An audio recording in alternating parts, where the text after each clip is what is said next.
Chers élèves, bonjour. Aujourd'hui, on va travailler la nouvelle policière, le terme évoqué dans la période 6 de votre manuel français pour la 3e année du cycle secondaire collégien.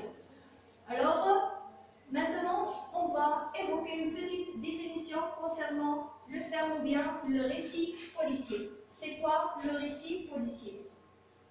Alors, comme vous voyez, le récit policier, c'est un récit court, concentré autour d'un seul événement, un fait ponctuel. Alors, elle se concentre sur les six éléments principaux qui sont le crime, la victime, l'enquête, le coupable, le mobile, ainsi que le mode opératoire. Le plus souvent, il s'agit d'une enquête policière ou d'une enquête d'un détective privé. Alors, quelles sont les caractéristiques de la nouvelle policière en général? Premièrement, la nouvelle, il s'agit d'un genre littéraire dans le récit. Alors, il représente donc un texte narratif avec une histoire que l'on raconte.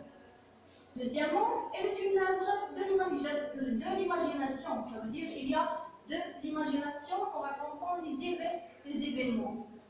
Troisièmement, la nouvelle est littéraire et l'on emploie des figures de style, on choisit une formule narrative et on exploite les ressources de la langue pour créer des effets. Alors, quatrièmement, la nouvelle se fonde sur la concision,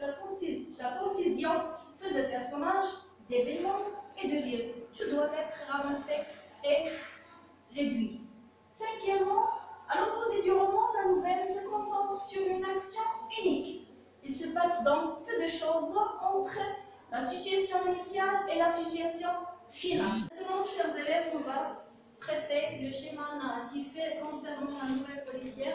C'est le même schéma concernant tous les genres de récits en général. Alors, vous voyez avec moi les étapes de la nouvelle policière. Alors, vous avez 5 étapes. Première étape, situation initiale. Deuxièmement, élément perturbateur. Troisième étape, péripétie. Quatrième étape, dénouement ou bien résolution de problème. Et finalement, vous avez la situation finale. Alors, on passe à la situation initiale. C'est l'étape qui fait présenter les personnages en général, le cadre spatio-temporel avec le décor et ainsi de suite. Elle se caractérise